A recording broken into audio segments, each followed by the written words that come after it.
What about a beneficiary deed?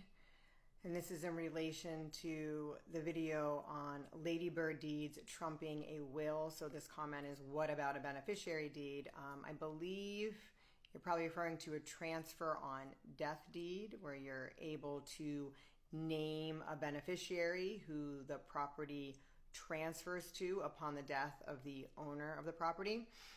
And a transfer on death deed is very similar to a ladybird deed. There's also all types of transfer on death assets. For example, some banks will do transfer on death for bank accounts and other assets like that. You can actually transfer upon your death to a beneficiary, and by doing that it avoids probate.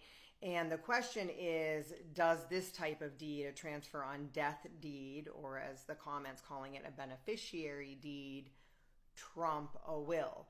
And the answer is the same as a ladybird deed. Yes, when you name a beneficiary on an asset, what you're doing is listing that person as the owner after you.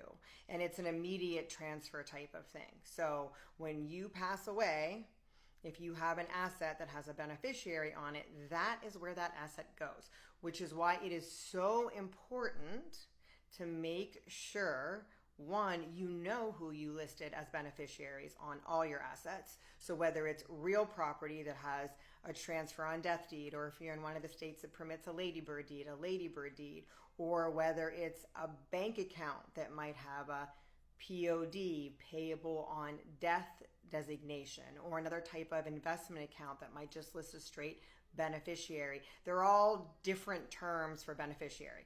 Payable on death, transfer on death, just the word beneficiary, right? So essentially this is how you're naming another person who you want to receive that asset when you pass away.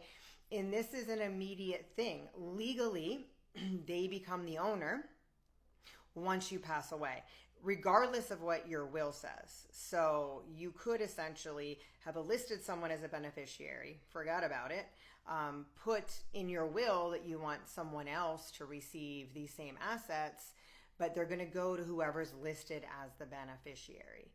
This is often why people will also do trusts, because sometimes it's easier just to look in one location and see who you have listed as your beneficiaries, versus if you have several accounts, needing to keep up on them frequently, check in, double check. If something happens to a beneficiary, you have to change it so that the asset doesn't go through probate. A lot of these sort of issues can be avoided with a trust, and this is something that you should discuss with a qualified estate planning attorney to see what option is the best for you. If you have any other questions related to estate planning, asset protection, probate, Medicaid, and you are in the Florida area, please contact our law firm or At Cause Law Office, the non-stuffy attorneys, and the link is in my bio.